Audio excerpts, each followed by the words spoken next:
అండి. ఈరోజు ఇల్లు ఇల్లాలు సీరియల్ ప్రోమోలో ఏం జరిగిందో తెలుసుకుందాము. రామరాజు చెప్తూనే ఉన్నాడు, సంక్రాంతి సంబరాలు లేవు, ఏం లేవు. ఇప్పటి వరకు జరిగింది చాలు, పోగొట్టుకున్నది చాలు. ఇంకా పోగొట్టుకోవడానికి సిద్ధంగా లేను. మా కుటుంబం సంక్రాంతి సంబరాలకి వచ్చేది లేదని, కానీ ధీరజ్, వేదవతిని మనం వెళ్ళకపోతే ఎలా? పండక్కి గుడికి వెళ్ళకపోతే ఊరి వాళ్ళంతా ఏమన్నా అనుకుంటారని చెప్పి, అయినా ఊరి పెద్దలంతా వచ్చి అంత గౌరవంగా మనల్ని పిలిచినప్పుడు వెళ్ళకపోతే మర్యాదగా ఉండదని కన్విన్స్ చేసేస్తుంది. దీంతో ఇష్టం లేకపోయినా కూడా ఊరిలో జరిగే సంక్రాంతి సంబరాలకి వెళ్ళడానికి ఒప్పుకుంటాడు రామరాజు. అయితే అదే సంక్రాంతి వేడుకల్లో తన చెల్లెలి మెడలో తాళి కట్టిన ధీరజ్ సమాధి కట్టడానికి స్కెచ్ వేస్తాడు బామ్మర్ది విశ్వ. ఓవైపు భద్రావతి సేనాపతులు పోయిన పరువు చాలు, ఈ సంక్రాంతి సంబరాలకి వచ్చి ఉన్న పరువుని పోగొట్టుకోలేం, ఈసారికి మా కుటుంబం సంక్రాంతి సంబరాలకి వచ్చేది లేదని చెప్తారు.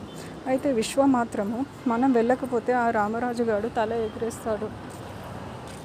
అత్త, వాడికి మనం ఆ అవకాశం ఇవ్వకూడదు, మనం సంక్రాంతి సంబరాలకి వెళ్తున్నామని అందరినీ ఒప్పిస్తాడు.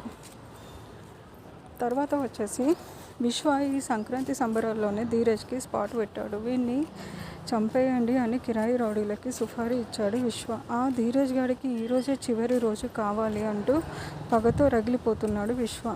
తన చెల్లెలి మెడలో తాళి కట్టిన ధీరజ్ని ఆమె ముందే చంపేసి ప్లాన్ వేశాడు విశ్వ.